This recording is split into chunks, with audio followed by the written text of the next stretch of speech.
Mga idol, magandang gabi. Ito po aming mga aso sa bahay, ang makukulit. Oh, muli. Oh, yan na. Oh, isaw. Ano ka? Bahala kayo. Oh, muli. Up. Katakaw mo rin eh. Uday. Isa. Yan yung tatay nila. Brown. May brown.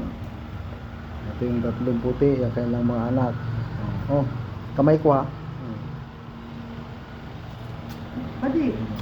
Buddy. Oh, diba? Lalaki nila. Kaya kulit-kulit nyo. Ngayon ayaw nyo na magkulit. O kung sinong bumili, magkuha na kay PM lang. PM lang kayo idol, PM lang. Bili daw? Kompleto sa gamot yan idol, drugs lang wala.